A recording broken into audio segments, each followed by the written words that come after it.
इसरो ने ऐसा इनिशिएटिव लिया है जिसके थ्रू उन्होंने रॉकेट्स बनाने का प्लान किया और बना भी रहे हैं, जिनमें जो आम आवाम है जो बहुत ज़्यादा शौक रखती है स्पेस में जाने की, वो जा भी सकते हैं, आ भी सकते हैं। डॉलर के हवाले से ही आपको अहम खबर देंगे। डॉलर की उड़ान बरकरार है। इंटरबैंक में डॉलर 3 रुपए 8 पैसे महंगा हो गया है और इंटरबैंक में डॉलर 236 रुपए पर ट्रेड हो रहा है। मैंने आज तक स्पार्को के बारे में मैंने कोई अच्छी न्यूज़ नहीं सुनी। अगर आप फाइनेंशियली स्ट्रांग ही नहीं है, आपके पास खाने के पैसे नहीं है और आप बात कह रहे हो चांद पर जाने की, तो डजंट मेक सेंस कि आप किस तरह मतलब। इतनी खौफनाक बात है कि हुकूमत ही कह रही है जी हम सुप्रीम कोर्ट को नहीं मानते। इसका मतलब क्या है? पहले ही मुल्क मुआशी मुश्किलात में है और उसके बाद आप देखें कि हमारा इमेज क्या इंटरनेशनली जाएगा कि जहां की हुकूमत नहीं सुप्रीम कोर्ट को मान रही तो वहां पर एक क्योस नहीं क्रिएट हो जाएगा इंसाफ के लिहाज से कि लोग फिर क्या कहेंगे जहां तो हुकूमत ही नहीं उनको मानती। पाकिस्तान में एक बड़ा इसमें तासुर ये है कि शायद कल को इंडियन आर्मी जो है वो सऊदीज को पिच कर रही है या अरब ममालिक को पिच कर रही है कि हम जो अरब आर्मीज हैं उनको ट्रेनिंग देना चाहते हैं। तो कौन इन्वेस्ट करेगा इधर आके? और इसी तरह जो इंडिया में ऐसी सिचुएशंस नहीं वहाँ पर यह है कि वहाँ पर जब वो स्टडी करते हैं तो उनको मौके मिलते हैं और वो इंडिया के अंदर ही रिसर्च करते हैं। जय हिंद दोस्तों, a very warm welcome to Hindustan special channel. Bharat जल्द ही अपने पहले मानव युक्त अंतरिक्ष अभियान मिशन गगनयान को पूरा कर अंतरिक्ष में कीर्तिमान स्थापित करने वाला है। हाल ही में केंद्रीय विज्ञान एवं प्रौद्योगिकी राज्य मंत्री डॉक्टर जितेंद्र सिंह ने कहा है कि गगनयान मिशन की तैयारी पूरी हो चुकी है। अगले साल भारत 1 या 2 लोगों को अंतरिक्ष में भेजेगा। इसके लिए 2 परीक्षण किए जाएंगे जो कि इस साल के अंत तक पूरे कर लिए जाएंगे। भारतीय अंतरिक्ष अनुसंधान संगठन इसरो आज अमेरिका, रूस, फ्रांस, चीन जैसे देशों को कड़ी टक्कर दे रहा है। इसरो ने साल दर साल नए कीर्तिमान स्थापित किए हैं। अगर सब कुछ प्लानिंग के मुताबिक हुआ तो भारत भी 2023 तक मानव को अंतरिक्ष में भेजने की क्षमता रखने वाले देशों में शामिल हो जाएगा। दूसरी तरफ पाकिस्तान में डॉलर की उड़ान जारी है। पाकिस्तानी मीडिया ये चर्चा कर रहा है कि इसरो हर साल नए कीर्तिमान स्थापित कर रहा है। तो चलिए दोस्तों, आज की वीडियो की तरफ चलते हैं। Thank you so much. ISRO Sparco जो कि सब जानते हैं, इसरो इंडिया और स्पार्को पाकिस्तानी है। अगर हम इसरो की बात करें, उनका एक बहुत बड़ा इनिशिएटिव हमारे सामने आता है। इसरो ने ऐसे रॉकेट्स बनाना शुरू कर दिया है, प्लान करना शुरू कर दिया है। जो लोग शौक रखते हैं स्पेस पर जाने का, वहाँ पर सैर करने का, घूमने का, वो लोग भी जा सकते हैं। और इसमें सबसे बड़ी वजह क्या है, बेनिफिट क्या है, वो है इंडिया की डेवलपमेंट। जो कि अर्निंग होगी स्पेस पर जाने से, लोग जो इसमें पैसे लगाएंगे, इन्वेस्ट करेंगे, उससे जो इनके लाखों अरबों की अर्निंग होगी, उस पर इंडिया की डेवलपमेंट आगे और ज़्यादा बढ़ेगी।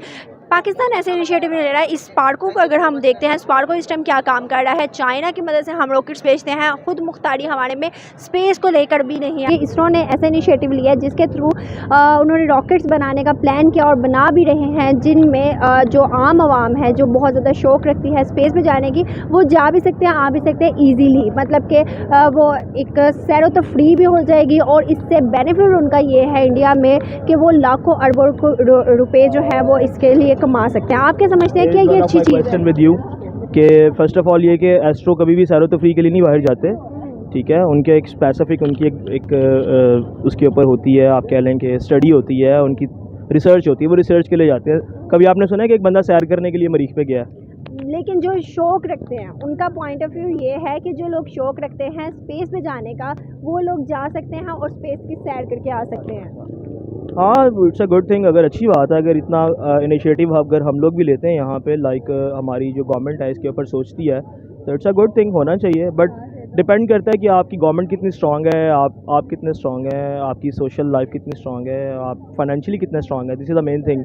If you are financially strong तभी आप ये इनिशिएटिव ले सकते हैं। If you are not financially strong तो आप तो सोच भी नहीं सकते इस बारे में ना।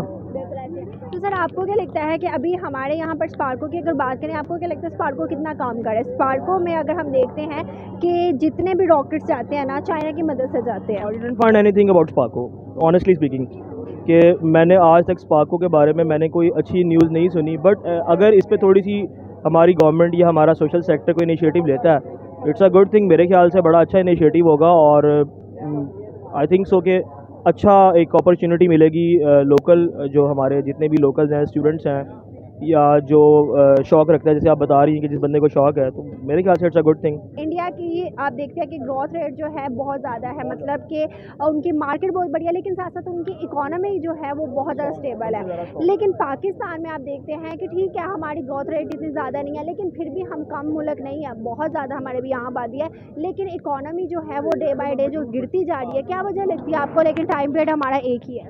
आप ग्रोथ रेट की अगर बात करें तो ग्रोथ रेट डेफिनेटली जो हमारी पड़ोसी मुल्क है उनका हमसे बहुत ऊपर है। पाकिस्तान में एक बड़ा इसमें तासुर ये है कि शायद कल को इंडियन आर्मी जो है वो सऊदीज को पिच कर रही है या अरब ममालिक को पिच कर रही है कि हम जो अरब आर्मीज है उनको ट्रेनिंग देना चाहते हैं। तो ये चीज किस हद तक तासुर है, या ये जो डिफेंस कोऑपरेशन है इसको आप किस तरह देखते हैं अरब वर्ल्ड के साथ? जी, चीमा साहब, ये बिल्कुल ठीक है, ये ट्रेनिंग वाली बात भी बिल्कुल ठीक है। और सऊदी अरब में जाकर ट्रेनिंग देना, अपने टैंक्स लेके और अपने मिसाइल्स लेके और सब वहीं पे सऊदी अरेबिया में उनको ट्रेनिंग देना, इंडिया में बुलाना, तो ये कोई नई बात नहीं है। हम लोग तो करते हैं, कई मुल्कों की करते हैं ट्रेनिंग, तो सऊदी अरब की भी और मुस्लिम ममालिकों की भी। टेक्नोलॉजी, इंटरचेंज ऑफ टेक्नोलॉजी, ये भी सच बात है, ये भी इसके ऊपर बात चली है। अगर जैसे कि अगर कहते हैं कोई अरब ममालिक ये कहता है कि हम भारत से तेजस खरीदेंगे, एयरक्राफ्ट तेजस खरीदेंगे, so we can even set up a maintenance and manufacturing base in that country and manufacture there. वहाँ पे बना सकते हैं हम लोग, उसमें कोई दिक्कत नहीं है। So they will also get employment, we will also make profit. वहाँ पे तो कुछ इंडियंस होंगे, वहाँ पे अरब्स भी होंगे ना, some money will go to that country also, it will flow back, dovetail back into that country, so all that is there. एक मैंने पहले भी बात सुनी थी, I don't know whether it's true or not, I think किसी Pakistani paper में सुनी थी कि जैसे कि वहाँ की पहले security, Pakistan was providing security तो सऊदी अरेबिया, ये भी यहाँ पे बातचीत पढ़ा था कहीं पे, आई डोंट नो ये खबर सही है कि गलत है, कि India also stationing troops in Saudi Arabia for protection of the two holy places. हमारे पास we have a lot of Muslim troops, सुन्नी मुसलमान ट्रूप्स हैं हमारे पास, बहुत ज्यादा हैं, बहुत हैं, हमारे पास जनरल्स हैं वो सुन्नी मुस्लिम्स।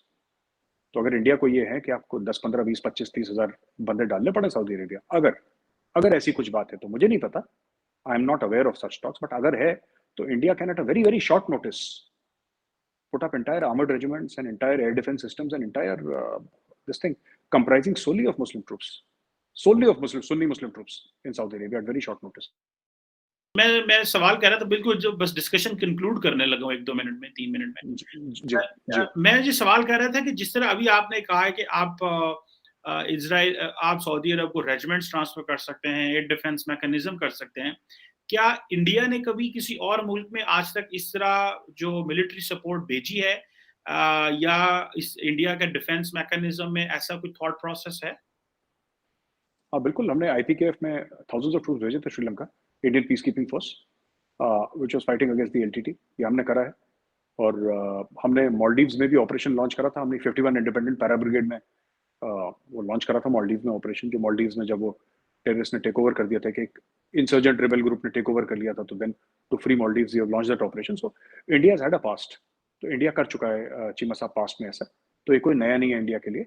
और अगर पहले इंडिया ने इस लेवल का या इस टाइप का नहीं भी करा हो, तो first time is a good time to start.